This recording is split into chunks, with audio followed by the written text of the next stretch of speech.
What's going on, everyone? It's your boy Cat here, bringing you another Yu-Gi-Oh! Master Duel video.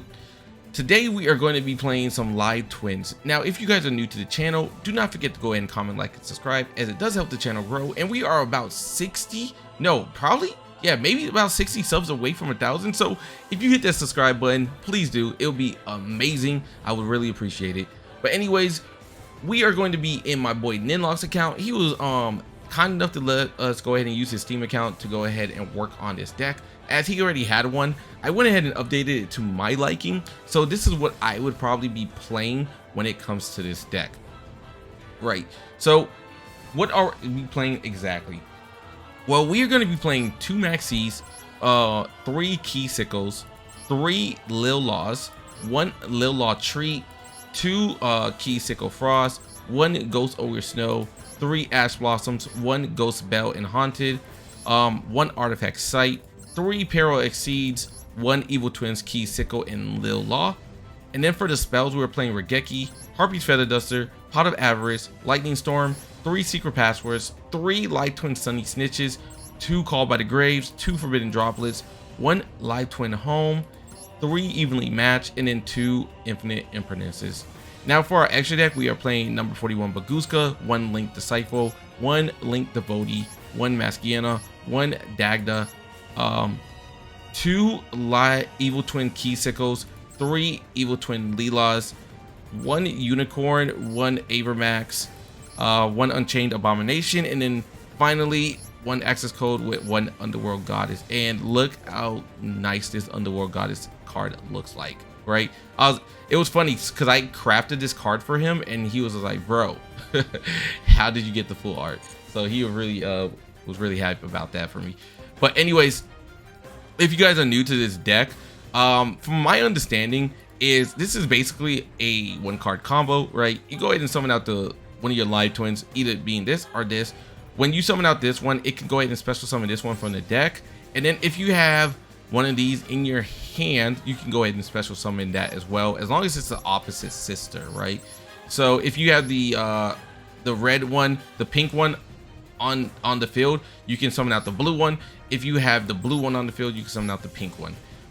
Now this deck is really good because you can go ahead and play so many different hand traps, as you can see. If we could play 3 Maxx's, I would, but he doesn't have a 3rd copy. I would probably play a few more of Ghost Ogres or a few more Ghost Bells, but he only has 1 copy as well. But anyways, this is what we are playing. So once you summon out this, you can go ahead and basically summon out the opposite sister. Then from the opposite sister, you summon out your Link Disciple. From your Link Disciple, you go ahead and summon out your Link Devotee. From there, you can go ahead and tribute out the Devotee. Once it gets tributed, you get to go ahead and I believe summon 2 extra tokens, and you get to draw a card. From the tokens, you immediately go into your Maskiana. And then from there, you can start your evil twin combos by summoning out one of the evil twins, and then you can go ahead and summon out the next evil twin. So if it sounds a little complicated, you're seeing the videos, it's really not that complicated. You just got to pay attention to what you have in your hand. But anyways, guys, I hope you guys enjoy the video. See ya. Alright, so on this match, we are going to be starting second, and honestly, going second for live twins is not too ideal. And it looks like they are playing some Witchcrafters. So what's really annoying about Witchcrafters is that they have the Magician's Right, which can really mess up live twins, especially when we want to activate Sunny Snitch, because the Magician's Right goes ahead and cancels out the first spell card that is used by the opponent. So I would have to have 2 spells to be able to activate Sunny Snitch, and because it's 1 per turn, that could be kind of difficult.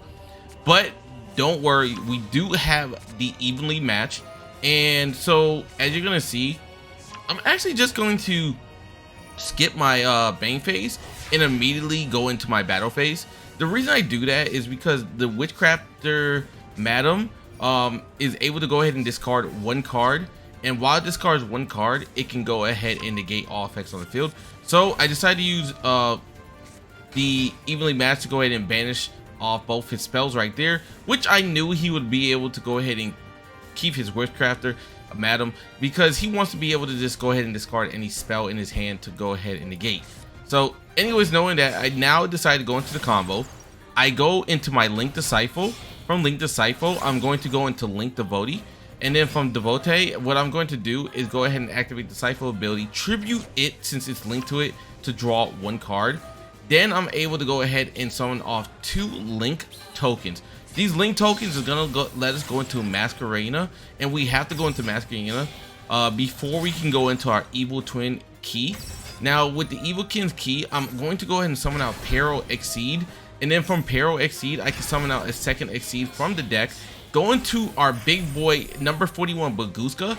Bagooska is going to be huge for us because now we are going to automatically negate any non-link monster effect, because we can switch everything into defense mode, and if it's in defense mode, everyone's effect is negated. And because that the Evil Twins aren't they don't have a defense stat, they can't go into defense. They're automatically in offense, which is going to allow us to keep our Evil Twin Ki-Sikil in attack mode along with the Maschiana, which means artifacts can activate. So as you can see, he summons out his Witchcrafter Pitor. From there, I'm going to actually use Maschiana's ability. He's going to discard one of his spell cards to activate his Witchcrafter ability, but he doesn't realize he's negated. So no matter what, as long as Bagooska is in the defense mode and it has overlays, it's going to be negated.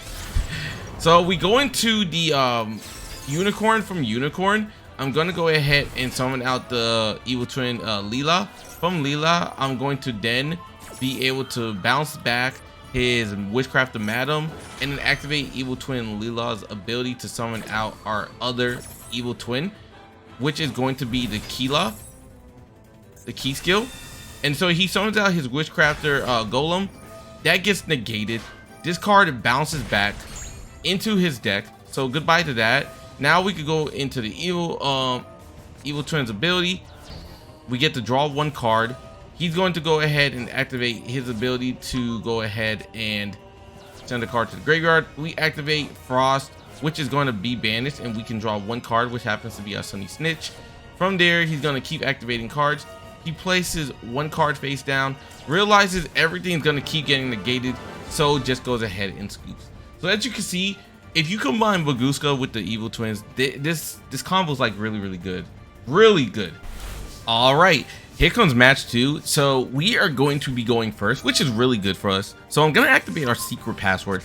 Secret password is going to search out our Sunny Snitch. So now that we're snitching, we're going to be able to go ahead and summon out our Evil Twin Ki-Sikil. From there to summon out the Lil-La from the deck. And then from there, what I'm going to do is summon out the Frost that we have in our hand. So after that, I summon out the Link Disciple. When we go into Link Devotee, we can now activate Link Devotee's Link Disciple's ability to sacrifice the Link Devotee, since it was linked to it, to summon out 2 tokens. These 2 tokens, once again, is going to allow us to go into Maschiana.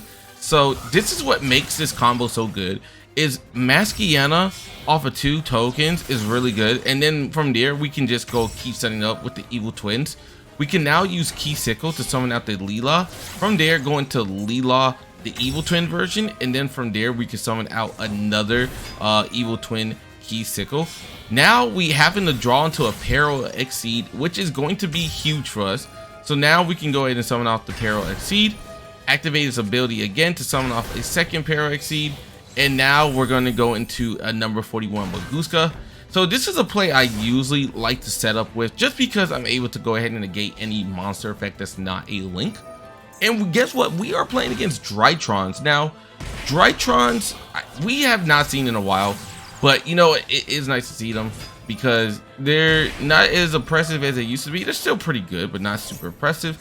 Anyways, they're going to go into the alpha, get the Ben 10. From Ben 10, they're going to go ahead and activate an ability. I'm going to use Frost abilities in the graveyard so we can draw 1 card, and it happens to be a Frost.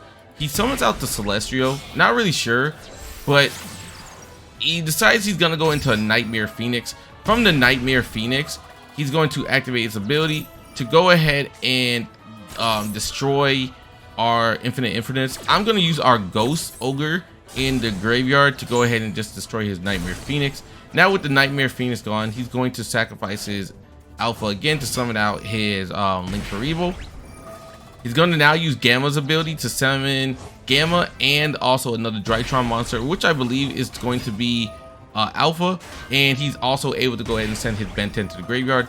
Ben 10's ability is going to activate. He grabs himself a Herald of the Orange and is now going to go into a Nightmare Unicorn. But to be honest with you, it is a-okay.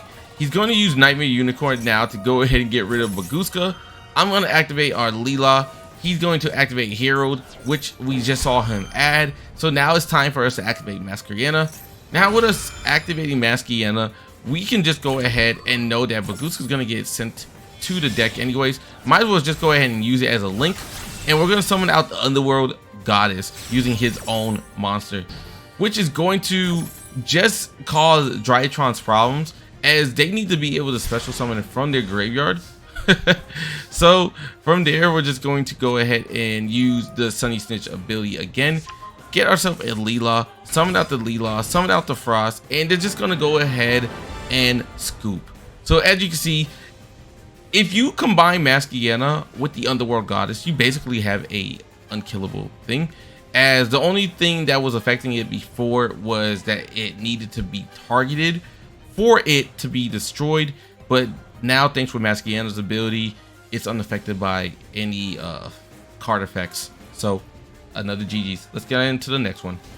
All right, so once again, we are going to be going second, and we are actually going against a Utopia deck. Now this is going to be funny because with the Utopia, he's just gonna really mess up really bad, just like I did.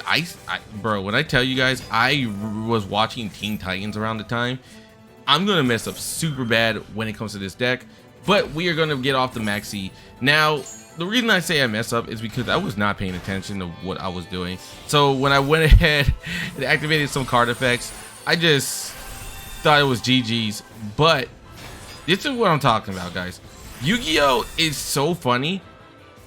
Like, the way people play is kind of weird. So he actually just ends off on Utopia Lightning, which I don't think is a good end board, but I guess he wanted to just stop the summoning. So we activate the secret password, and I get off the Sunny Snitch. From Sunny Snitch, this is where I say I mess up. As you can see, we have two live twin Ki-Sikil Frost. You're about to see. I thought I summoned the live twin Ki-Sikil. I accidentally summoned Frost, which doesn't allow us to go into our combo, as this is what I needed to summon. So I was not paying attention. Unfortunate. So at this point, I'm thinking it is clearly over, but they decide to immediately go into their battle phase, and from their battle phase, they're just going to now go into the main phase, which I thought was weird. And this is where I activate our Maxi. So our second Maxi is going to go off, and he's just not going to stop summoning. As you can see, I'm going to go ahead and speed it up. We're going to activate the Ghost Ogre right here, destroy the Gaga coat, and he's going to summon out the Onomatopoeia, the Dodo Glove, and then from there going to Utopic Sage. He's going to keep summoning. MMX is just keep going. Decides to now go into Utopia once again. From Utopia is going to activate its effect to get that. It's going to now use Utopia Prime as a rank up, then use rank up spell to go into Dragonar, and then from Dragonar it's going to activate its ability, and it's going to go ahead and get a Hope onto the field. Now usually I find this to be a weird play, because if he had just waited, he could have popped this and then summoned out another Utopia card, then summoned out Hope on his next turn. I mean on our turn, like literally during this phase right here, he would have been okay. But because he doesn't do that, guess what? We draw into an evenly match. So I'm gonna activate Harpie's Feather Duster, activate Forbidden Droplet. I'm going to toss 4 cards, one being a monster, which is going to allow us to negate without any activations. So everything's negated. There's nothing he can do. And now we're gonna activate Raigeki. Raigeki is going to wipe his whole board. I don't know why this person kept summoning, but because of the summoning, they gave us a chance. If they had just did this all in their main phase 1, they would have immediately destroyed us. But misplays are here. I misplayed, they misplay. Anyways, we can now go into our combo. But we get hit with Infinite Impermanence, which is crazy that he kept that in his hand. But I guess he expected his board to get wiped. I don't know. Anyways, we are still going to be able to go do something as I summon out the Frost and the Treat. And then from there, we're going to go into Evil Twin Ki-Sikil. Now we get off the Peril Exceed. We can now summon out the Treat from the graveyard. And so what I'm going to do is make an Evil Twin Lil-La. From Lil-La, I'm going to place one card face down and just go ahead and attack directly. Now, I know what you're thinking. This is not the strongest board, and you're right. But I wanted to do a little bit more damage before going into Unchained Abomination. So now we end off on Unchained Abomination. We do have a negate, and Utopias really do need something, but they actually end up just bricking and getting their Harpie's Feather Duster, so that's not going to help them. From there, we are just going to go ahead and summon out this, and we're going to attack the game, as it just makes no sense to keep going. So there goes GG's. This is why you shouldn't take on the Maxx challenge, especially in the main phase too. I don't know, guys. Let's get into the last video. All right, so this is going to be our last video, and on this one we are going to be going second, and we're playing against Numerons. So Numerons is going to go ahead and use his wall to get the network out, summon out all 4 of his Numeron monsters. Now usually I would be a little worried about this, but to be honest, he's just going to go into his Infiltract Fortress, which can't be destroyed by effects unless it's like an Exceed, so, or it's like a spell or trap. Anyways, we're going to activate Lightning Storm. I'm going to just immediately get rid of his Numeron network, and I'm going to go ahead and get Sunny Snitch. I grabbed the wrong card, guys. So knowing that I grabbed the wrong card, I activate Secret Password. I go ahead and grab another wrong card, as I meant to go ahead and grab the Twins Home. So from there, I just go ahead and throw an Ass Blossom in defense. He's going to use his Twin Twisters to go ahead and destroy both our cards. I'm going to activate the Call by the Grave and banish off one of his Numerons. I'm not really sure why he would toss out his Numeron wall. I guess because he knows he can't activate as long as this card's on the field. So I guess he was confident about having a 4,000 beater.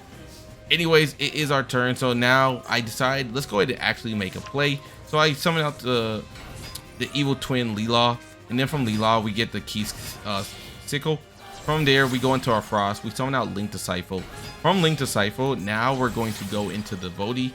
From there, I'm going to use Link to Scythe's ability, tribute the Devotee. We get to draw 1 card, then summon out 2 tokens. I'm going to put Evenly Match into our deck, as I want to Call by the Grave just in case.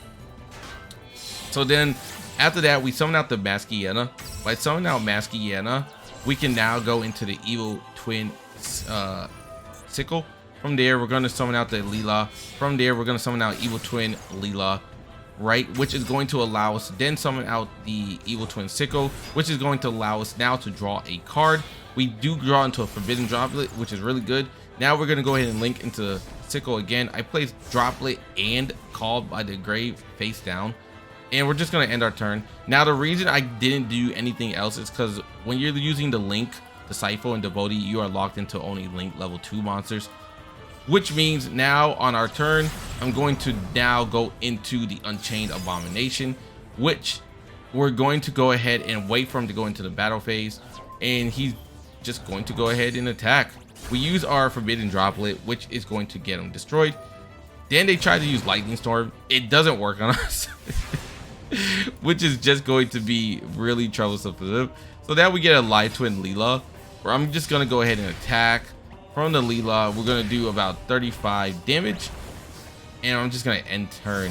Now, I was thinking of going into something else. I probably should have, because I could have just summoned out Baguska, but it really didn't matter because their big play was going to be a Kaiju. So we draw into a Maxx. I'm just going to go and finish the game by attacking with everything that we have. So Maxx attacks, and then we destroy him with his own Kaiju. So GG's. Anyways, guys, I hope you guys enjoyed the video. This deck, I don't think it's super competitive because they're missing their big boss monster. So maybe when the boss monster gets added to the deck, it'll be a little bit better. But it is fun. I'll say one thing though, like if they have a Nibiru, you're just gonna get wrecked. No questions about, no questions asked, bro. Anyways, Cat Life is signing out. See ya.